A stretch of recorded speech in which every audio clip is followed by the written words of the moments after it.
গেল ২৪ ঘন্টায় সারা দেশে ডেঙ্গুতে আক্রান্ত হয়ে মারা গেছেন একজন। হাসপাতালে ভর্তি হয়েছেন ২৬২ জন। বিশেষজ্ঞরা বলছেন, ডেঙ্গু ঠেকাতে মশারি ব্যবহারের পাশাপাশি মশার প্রজনন কমাতে প্রয়োজনীয় সমন্বিত উদ্যোগ। এদিকে করোনার সংক্রমণে গত ২৪ ঘন্টায় মৃত্যু হয়েছে ২ জনের, আক্রান্ত হয়েছেন ৭ জন। নাবিল জাহাঙ্গীরের রিপোর্ট। প্রতিদিনই বাড়ছে ডেঙ্গুর সংক্রমণ। সাধারণত ঢাকা সহ বড় শহরগুলোতে ডেঙ্গুর প্রাদুর্ভাব বেশি থাকলেও এবছর মেট্রোপলিটন এলাকার বাইরেও ছড়িয়ে পড়েছে মশাবাহিত এই রোগটি।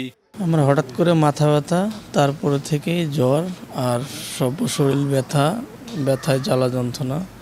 এরপরে হসপিটালে গেছি বাসার পাশেই, ওখানে টেস্ট করার পরে বলছে আমার ডেঙ্গু পজিটিভ। এরপরে এখানে এসে শিফট হয়েছি। ২৪ তারিখে জ্বর ছিল, তারপর আমরা গেছি বরগুনা যাওয়ার পর এই জায়গায় টেস্ট করাইছি। টেস্ট করানোর পর বলছে যে ডেঙ্গু হয়েছে। তারপর আমরা ঢাকা চলে এসেছি। বিশেষজ্ঞরা বলছেন, তাপমাত্রা এবং বাতাসের আর্দ্রতা অনুকূলে থাকায় বেড়েছে ডেঙ্গু মশার প্রজনন। সংক্রমণ কমাতে প্রয়োজন সম্মিলিত প্রচেষ্টা। এবছর ডেঙ্গু ভাইরাসের ধরন ডেন2-এ আক্রান্ত রোগীর সংখ্যা সবথেকে বেশি। বাংলাদেশে কিন্তু গতবার বা তার আগের বার বা তার আগের লাস্ট ইয়ার্স দেখেছি যে আমাদের যে ডেঙ্গু ভেরিয়েন্ট সেটা হলো ডেন2। আপনারা হয়তো জানেন যে 3 ধরনের ভেরিয়েন্ট রয়েছে, ডেন1, ডেন2, ডেন3, ডেন4।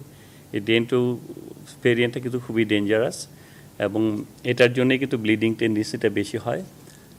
সেই জন্য রুগী শকে চলে যেতে পারে এবং সেখানে কিন্তু রুগীর যথেষ্ট পরিমাণে মৃত্যুর ঝুঁকিও থাকে। সেই জন্য আমাদের এখন থেকে সচেতন হতে হবে, ডেঙ্গুকে কোনোভাবেই অবহেলা করা যাবে না।